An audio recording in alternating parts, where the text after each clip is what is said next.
Hoy traemos una recomendación que quiero contarles que estuve leyendo un libro que se llama Inocentes.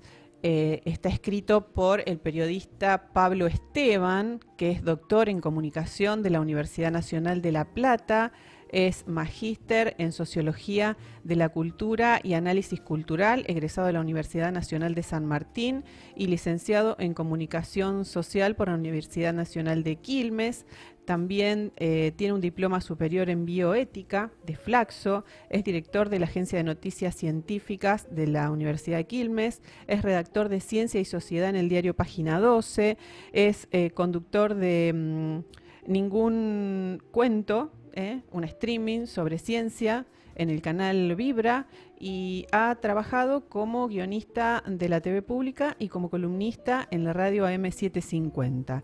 Y también se desempeña como docente e investigador en la Universidad Nacional de Quilmes e imparte cursos de posgrados en diversas instituciones del país.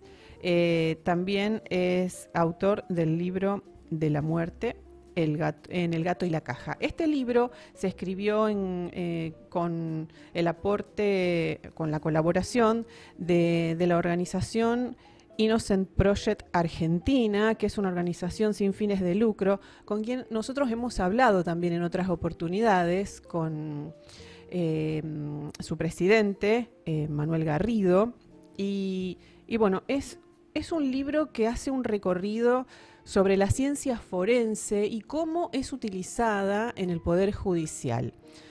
La verdad me lo devoré al libro porque es el hilo conductor en sí son varios casos que tienen que ver, algunos con que son de aquí de Argentina y otros que los pueden encontrar en una serie, en una plataforma que se llama The Innocence Files.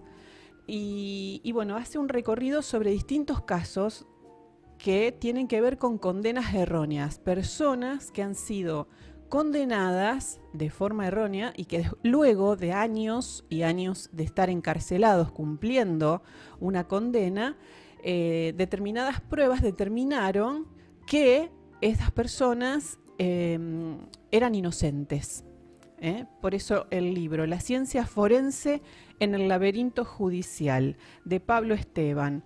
Se plantea muchísimos interrogantes este libro y acá lo voy a mostrar porque así lo pueden adquirir. Es un libro muy interesante para saber cómo se van realizando las investigaciones, cómo se utilizan determinadas pruebas, cómo valora la prueba la justicia, los jueces, los abogados, los fiscales, cómo van valorando la prueba que se va produciendo y bueno, cómo se utilizan en el juicio para demostrar cada parte su propia teoría del caso. Es realmente interesante. También analiza este libro el rol de los medios de comunicación y realmente me encontré con varios pasajes en el libro con los cuales acuerdo completamente, y hay un capítulo, en uno de los capítulos habla en cada capítulo está dividido en distintas temáticas, ¿no? Que tienen que ver con las ruedas de reconocimiento, los testimonios, los test psicológicos, la manipulación de la información, los sesgos, la manipulación de la prueba también en el sentido de cómo se utiliza la prueba. Y me detengo en este punto que habla de sugestión. Cómo funciona la sugestión en los distintos casos, ¿no? Y específicamente cómo lo utilizan los medios de comunicación, cómo funciona a través de los medios de comunicación la sugestión. Y dice un pasaje que me marqué acá porque me pareció interesante. Dice: los medios de comunicación constituyen fuentes secundarias de información altamente sugestivas. La intervención de los medios es nefasta, dice una de las entrevistadas por Pablo Esteban. Dan mucha información, tanto escrita como oral, como mucho desconocimiento. los periodistas se toman licencias y escriben afirmaciones como si fueran tales, sin tener ningún tipo de fundamentos o pruebas. Generan muchísimo daño, especialmente en la memoria de los testigos. Como en los procesos judiciales hay tanta dilación y pasa tanto tiempo entre un hecho y el juicio, toda esa información se va colando. La memoria es muy frágil, altamente distorsionable y los medios inciden muchísimo. En general, pinchan para que se condene, porque para los medios garpa mucho más una condena que una absolución. Y esto ocurre muchísimo, ¿no? Y esto también cómo influye en la memoria, que es otro de los puntos importantes que toca el libro en relación a su vínculo con las causas judiciales. Cómo la memoria influye en estos casos. Ni hablar de casos en los que pasan años y años en llegar a juicio, ¿no?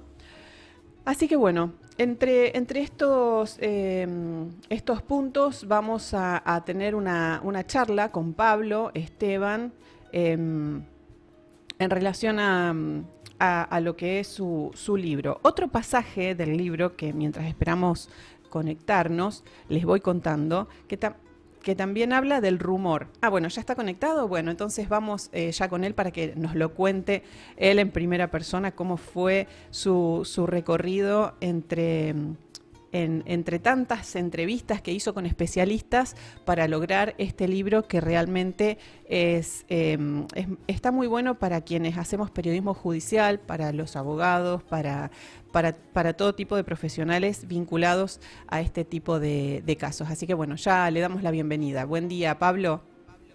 ¿Cómo están? Che, ¿me escuchan bien? Sí.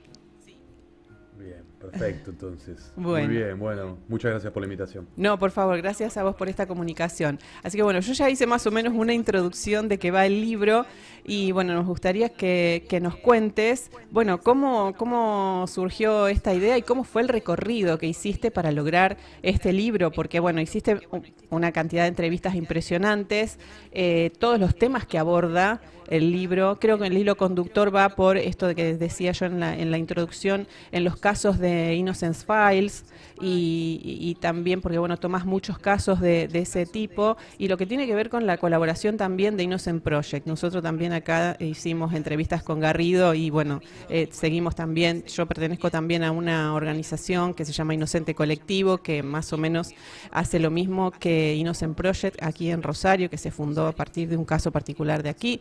Así que bueno, estamos en tema.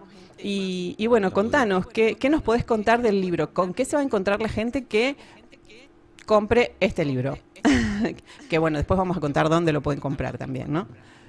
Bueno, es un libro que nace desde mi propio interés también por las ciencias forenses. Yo había escrito un libro anteriormente sobre ciencias forenses. Yo soy periodista de ciencia, entonces había escrito un libro sobre ciencias forenses que tiene que ver, era un libro más antropológico que tenía que ver con la muerte. Es un gran tema, digamos. Ujú. Para mi tesis de maestría, bueno, hice una tesis de maestría que era muy narrativa, que era muy literaria, que gustó bastante. Entonces, bueno, parte de esa tesis de maestría está en el Libro de la Muerte, que es otro libro que medita también El gato y la caja, ¿no? Que es este espacio de divulgación que para mí es genial en Argentina. Sí. Entonces, bueno, me convocaron el año pasado y me dicen, che, está esta posibilidad de trabajar junto a Innocence Project, Proyecto Inocencia, como bien vos decías, y de poder hacer un recorrido por las ciencias forenses ligados al entramado judicial, ¿no? Y ahí ya me estaba metiendo más con digamos, con otras aplicaciones de las ciencias forenses, porque uno puede hablar de ciencias forenses ligadas, por ejemplo, a los derechos humanos.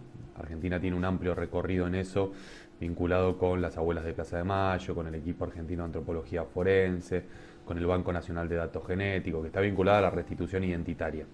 Pero acá era más bien otra cosa, era más bien comenzar a pensar en que hay un montón de gente que está en cana, que está en prisión y que está cumpliendo una condena y que es inocente.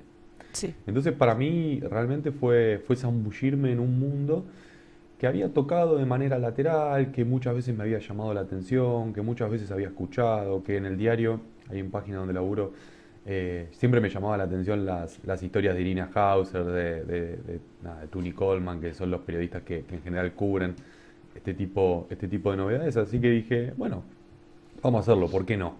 Además, después de todo, uno se hace periodista porque no entiende, porque no comprende, porque quiere saber respuestas. Entonces dije, es ideal para mí.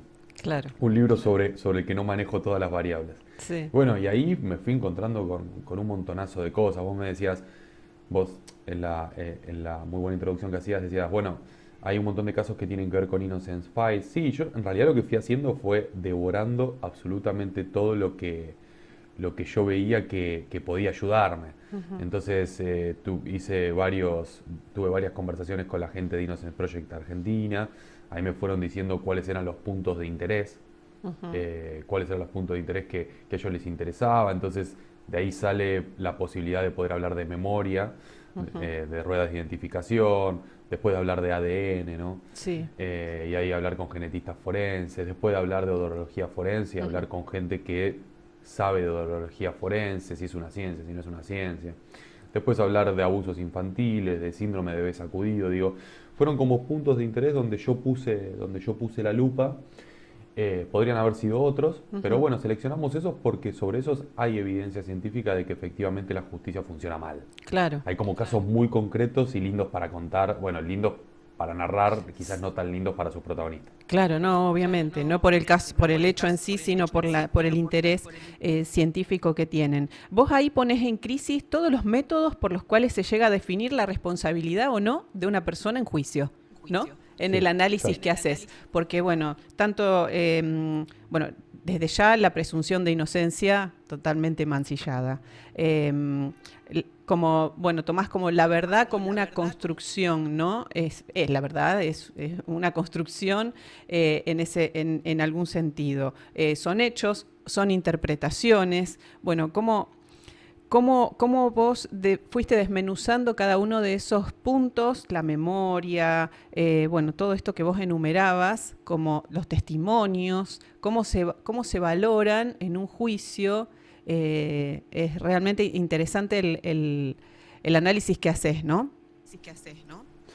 Sí, lo que sucede, y me das el pie justamente para hablar de la verdad, que lo que pasa es que más allá de que la ciencia no está, nunca llega a la verdad, sí trata de acercarse. Ujú. Esa quizás es la principal diferencia con la justicia. La justicia muchas veces se mimetiza con la verdad. Un fallo justamente es en parte una posición muy particular sobre un acontecimiento determinado. Sin embargo, el fallo es una decisión que en parte lleva un montón de tiempo, es decir, que implica un montón de tiempo, a eso me refiero. Cuando un juez falla y te dicta cadena perpetua, es una solución por muchos años, ¿entiende? Ujú. La ciencia es todo lo contrario, la ciencia no brinda soluciones por muchos años, la ciencia todo el tiempo va cambiando. Sí. La ciencia es mucho más honesta y mucho más humilde en ese sentido y te dice, mirá, como en parte la verdad es una construcción y como en parte las fronteras de conocimiento se van corriendo de acuerdo a los nuevos hallazgos que vamos descubriendo, eh, nuestras verdades son provisorias. Eso es lo que te dice un científico que realmente labura en el área y un científico realmente serio. No pasa lo mismo con aquellos guías caninos que en muchos casos, no sé si ahí revisaste Sí, el capítulo de 3 los casos de odorología Marcos forense. Herrero, Sí, bueno, el caso de Diego Tula que te decían, no, nuestro método con los perritos y sí, su poder olfatorio tienen 100% de eficacia. Y claro, un genetista te dice eso. claro. Es más, ¿Entendés? hasta se cuestiona el ADN en algunos casos. Que me gustaría que me cuentes eso. ¿Cómo llegaste a esa conclusión? Bueno, está en el libro, pero bueno, un ADN que vos decís es una prueba científica que en teoría sería irrefutable, con todo lo que implica el ADN, ¿no? También se pone en crisis esta prueba.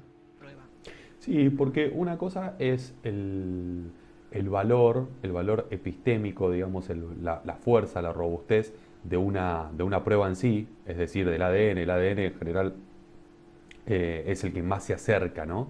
La genética es la que más se acerca a ese 99.9 de certeza. Pero otra muy distinta es su aplicación.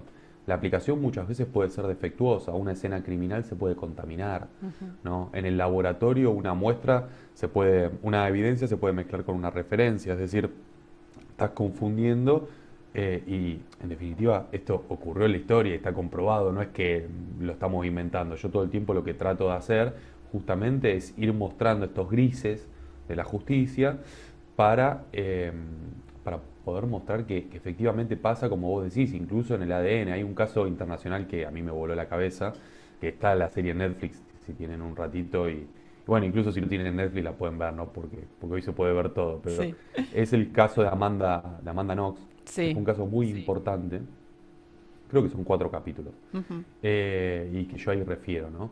Que es un caso muy importante porque, claro, la mina era una piba cuando la acusaron de homicidio, no tenía ninguna de las características que tradicionalmente tiene la gente a la cual se la acusa. Sí. Era linda, tenía plata, era estadounidense y se había ido de un viaje de estudio a, digamos, a Italia. Ujú. Con lo cual, la mina empieza diciendo, la primera escena es alucinante, como lo dice, porque está ella en primera persona diciéndolo. Dice, bueno, efectivamente, si yo soy la culpable, eh, vamos a tener un problema. Vos del otro lado de la pantalla estás teniendo un problema. ¿Por qué? Porque no soy la obvia. Si Claro, me pasó a mí, quiere decir que le puede pasar a a cualquiera. cualquiera. Entonces ya no podemos hacer una división de que siempre les pasa a los pobres, en Argentina a los negros, también en Estados Unidos a los negros. Digo, ya no es una cuestión de clase y clasista que más vale que la vamos a criticar, sino que le puede pasar a cualquiera también, ¿no? Entonces Sí, ahí te da la pauta de que mucha gente que quizás no empatizaba con esta cuestión empieza a empatizar. Y su caso es claro, hubo contaminación de la escena, la acusaron de haber matado a su compañera de cuarto y efectivamente ella no había sido. Claro, en el medio casi se come 26 años de cárcel, claro, ella y su novio, sí, que se lo tomaba como cómplice. Bueno, básicamente lo que pasó fue que digamos, se contaminó la evidencia que estaba en el mango del cuchillo con la evidencia que estaba en el filo. sí, Era un cuchillo que pertenecía a ella, por supuesto que entonces tenía ADN de ella, entonces en el mango iba a estar su ADN, porque el ADN queda mucho tiempo, dependiendo de las características de cada piel, ujú, eh, y supuestamente en el filo estaba el ADN de la persona que mató. Pero cl- después comprobaron que había estado contaminada la escena, que en realidad no había ADN de la persona que mató. claro. Bueno, estos errores, entre muchas comillas, ¿no? Que se cometen y que, bueno, deriva en condena a personas inocentes.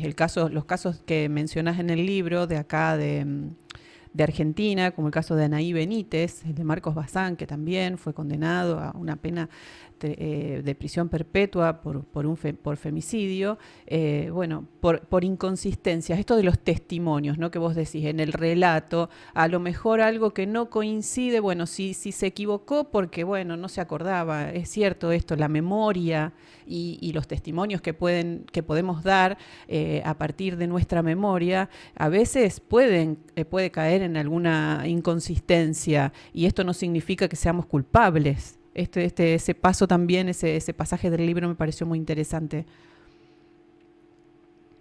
Lo que sucede es que, claro, la justicia todo el tiempo busca respuestas y la ciencia todo el tiempo es especializada, se especializa en construir preguntas. Entonces es por eso que muchas veces el discurso científico y el de la justicia no van de la mano.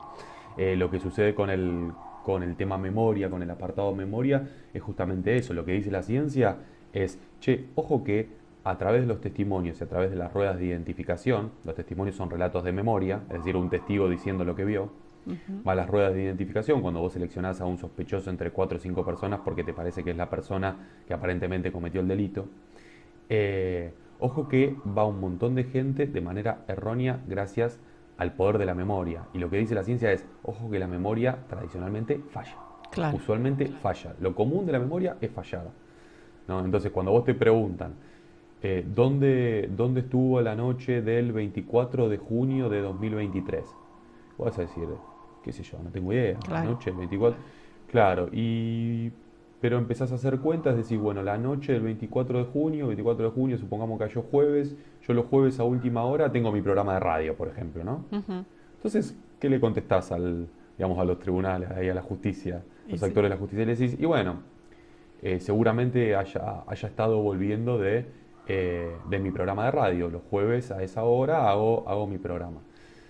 Y ellos te van a decir, no, está mintiendo, señorita, están mintiendo porque nosotros vimos cámaras de seguridad en las intersecciones de tal calle y tal calle y usted estaba cerca del homicidio que estamos buscando.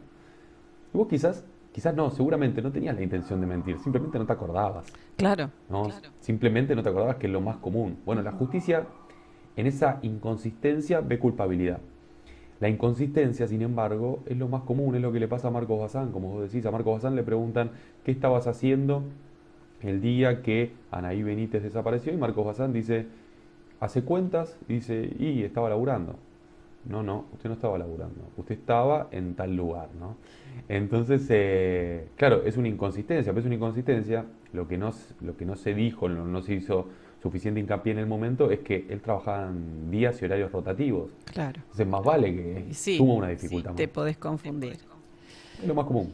Claro. Y en esto de todos estos temas que, bueno, y específicamente en los que se vuelven particularmente muy mediáticos, como fue el caso de Marcos Bazán, por la muerte de Anaí Benítez, tienen un rol muy particular los medios de comunicación y determinados periodistas. Bueno, ahí, ¿cómo linkeaste todo esto con el rol de los medios de comunicación?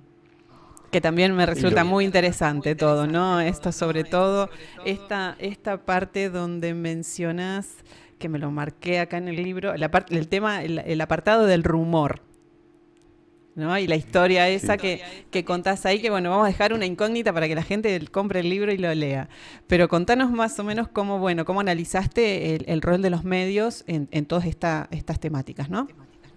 Sí, los medios atraviesan casi todos los capítulos, sobre todo porque tiene que Ujú. ver con un saber hacer, que yo soy periodista, no es que soy paleontólogo, sino quizás hablaría Claro. más de dinosaurios, pero sí, los medios tienen, cuando me refiero a los medios también hoy es hablar de las redes sociales, es hablar de todo Ujú. lo que genera distorsión, ¿no?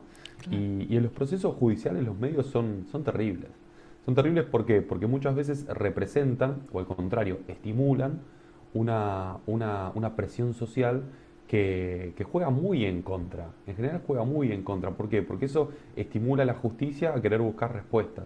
Y las respuestas, en el campo judicial, si es que interfiere la ciencia, que es lo deseable en todos los casos, lleva tiempo. Lleva más tiempo del que estaríamos dispuestos digamos, a tolerar en muchos casos. Sí. Entonces, lo que sucede con los medios es que rápidamente etiquetan, estigmatizan, alimentan el morbo y bueno, hacen todo eso a través de titulares que quedan en la mente colectiva por lo menos durante un tiempo. Al caso de Fernando Ariel Carrera, ¿te acordás? El Rapid Sí, Horror Show sí, sí, y lo que demás, sé, se le la puso masacre de rápidamente Pompeya. Sí, la masacre de Pompeya. A Cristina Vázquez rápidamente se la acusó de haber matado de un martillazo a una señora mayor en Posadas y se la llamó la reina del martillo. sí. O sea, ¿cómo te sacás ese mote? Imagínate vos en el barrio. No, Te terrible, dicen la sí, sí. reina del martillo en todos los medios, la reina del martillo, ¿no? Vas al almacén, te conocen como la reina del martillo, el almacén de toda la vida, Sí, y bueno, claramente te cagan la vida, ¿no? sí, sí. Ya a partir de ahí, ni siquiera hace falta que vayas a la cárcel, digo. Claro, y Eh, muchas veces también, como lo mencionas en el libro, los periodistas, los medios, se ponen en papel de jueces, ¿no? Sí, yo creo que hoy también juego con eso también en algunos de los capítulos, que hoy medio que todos estamos en un lugar de jueces, ¿viste? Sí. Hoy vivimos un tiempo de cancelaciones, un tiempo de rigor moral, un tiempo de señalar al otro. Ujú. Basta con salir a la calle, ¿viste? Para que todo el tiempo te estén señalando las malas maniobras que tenés. Si alguien está en doble fila, te molesta el que está en doble fila, pero además de molestarte, lo puteás y lo señalás y le tocas bocina. Es como que todo el tiempo estamos como muy en policías, que tiene que ver con ese rigor moral que estamos aplicando sobre todos todo el tiempo. Es como si nos olvidáramos esta premisa, ¿no? De, bueno, primero fíjate cómo actúas vos y después trata de culpar, ¿no? No estoy diciendo que sea la mejor premisa ni que sea la premisa, digo, por lo menos para tener un poco de criterio personal. Claro, Es esto de acusar absolutamente a todos. Vivimos en una época en donde eso en parte también garpa, ¿viste? sí, Se amplifica a través de las redes sociales y demás. Bueno, la justicia también, digamos, también ocurre. Los medios venden. Cuando vos acusás, cuando el periodista se transforma en un acusador, se arroga facultades de actores de la justicia cuando no las tiene, garpa mucho más. Garpa mucho más una nota o un reel o lo que vos veas cuando alguien te da certezas. Pero lo cierto es siempre lo mismo, es que es un camino la certeza. No es el lugar a donde todos llegan, es el lugar deseable, pero se tiene que transitar. Entonces hay que ser más cauto con todo eso, sobre todo los comunicadores. Sí, totalmente, ¿no?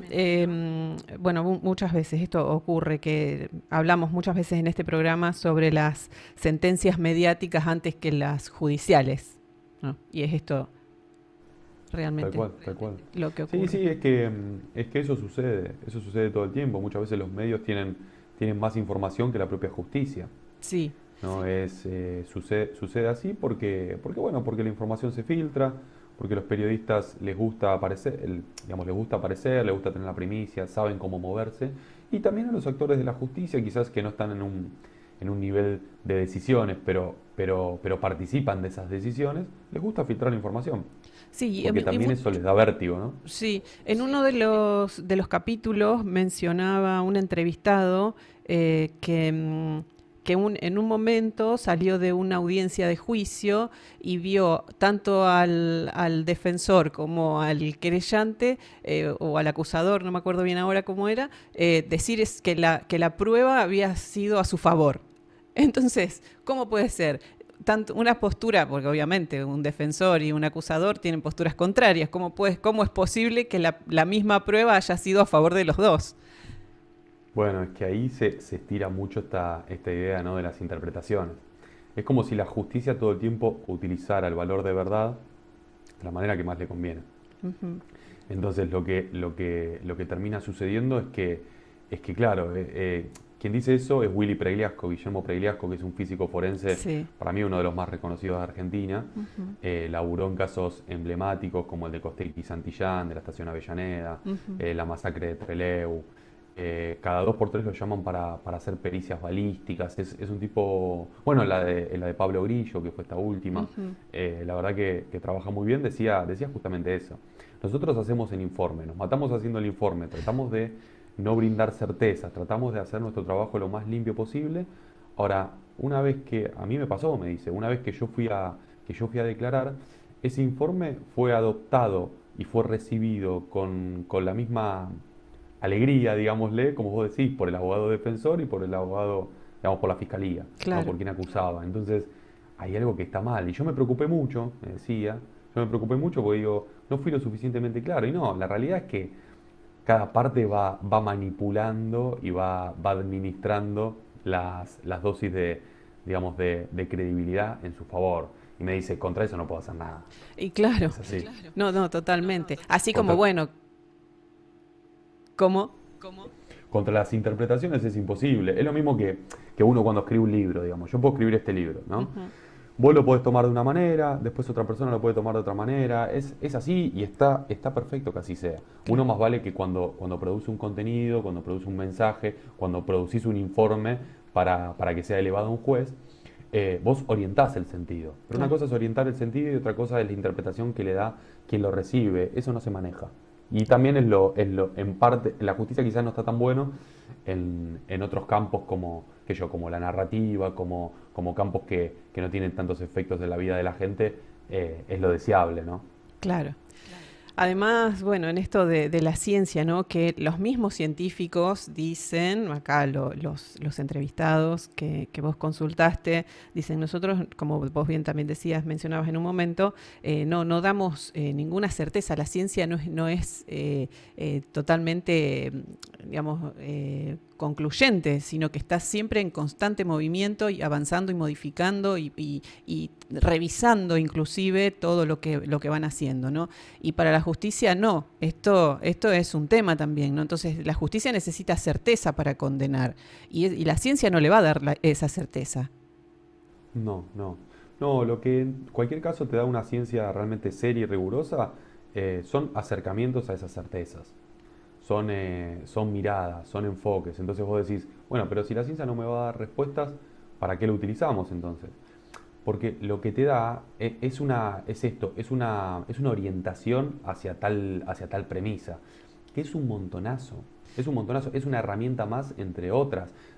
mira, por ejemplo, yo hablaba en el caso no de la genética. Vos decís, la genética es una herramienta poderosísima. Sí, Vos con una mancha de sangre podés identificar claramente que tal sospechoso aportó la muestra que está en una escena criminal y la justicia después interpretar que efectivamente ese fue, digamos, el asesino, supongamos, ¿no? ujú, Eh, pero después, la otra parte, más allá de la ciencia, está la investigación, está claro, el proceso. La investigación la hace la justicia. claro. Que le va a dar La el investigación, contexto. ¿qué le va a dar el contexto? Le va a dar el sentido. ¿Por qué? Porque en una escena criminal vos podés tener un montón de hecho hay, en general, porque en todos lados dejamos ADN, Sí, eh, vos tenés en todos lados ADN de un montón de personas. Supongamos que el homicidio sucedió en mi casa, ¿no? Eh, mira, vamos a hacerlo al revés, así no mato a nadie. Supongamos que mi mujer me mató a mí, ¿no? sí, Supongamos que mi mujer me mató a mí. En mi casa va a haber ADN mío, ADN de mi mujer, ADN de mi hijo, va a haber ADN de mi hermana, que estuvo la otra vez en casa, va a haber ADN de mi suegra, que estuvo la otra vez en casa, va a haber ADN de amigos que me ayudaron a transportar muebles.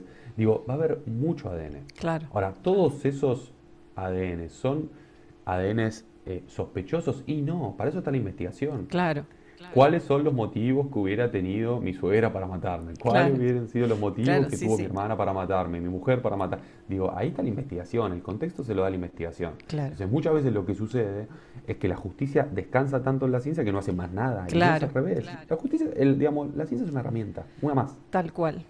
Sí, sí. Bueno, Pablo, la verdad que es súper interesante el libro, me lo devoré, así te digo, me lo devoré y está muy, muy lindo, muy, muy interesante todos los planteos y todos los casos que se van analizando, cómo vas desmenuzando cada uno de los casos, porque todos los interrogantes que vas planteando, todas las preguntas que quedan ahí en el, no en uno para decir, bueno, a ver, ¿qué? Cómo se va después acomodando todo esto, ¿no? Así que, bueno, no sé si querés para cerrar remarcar algo que te haya quedado del libro, que quieras contarle a la gente para incentivar a la lectura. Para mí es apasionante. No, no, te quería en principio agradecer por el espacio, gracias por la lectura, gracias digamos, por convocarme. A mí me gusta conversar sobre las cosas que escribo, sobre todo porque un libro es eso, ¿viste? Es un mensaje abierto. Es Ujú, un mensaje abierto, la gente puede no estar de acuerdo, puede criticarte, puede decirte que le gustó, como fue tu caso.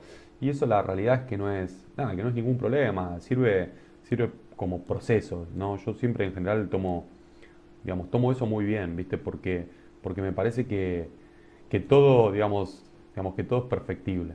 Yo ujú. vengo del palo del periodismo de ciencia, como te decía, entonces a mí me enseñó la ciencia justamente eso, ¿no? Que cuando las cosas quizás no salen tan bien, existe una posibilidad digamos, remendarlo, de ir para adelante, de tratar de hacer algo mejor, ¿no? Y justamente creo que es eso. Un libro es eso, escribir un libro es eso. Es un lindo proceso que algunas veces se traba, algunas veces no tanto, pero que se termina completando cuando hay alguien del otro lado que puede leerlo, interpretarlo, gustarle, no gustarle, criticarlo, no criticarlo. Me parece que ahí es cuando el libro finalmente se termina de hacer, así que nada, te agradezco porque terminaste el libro.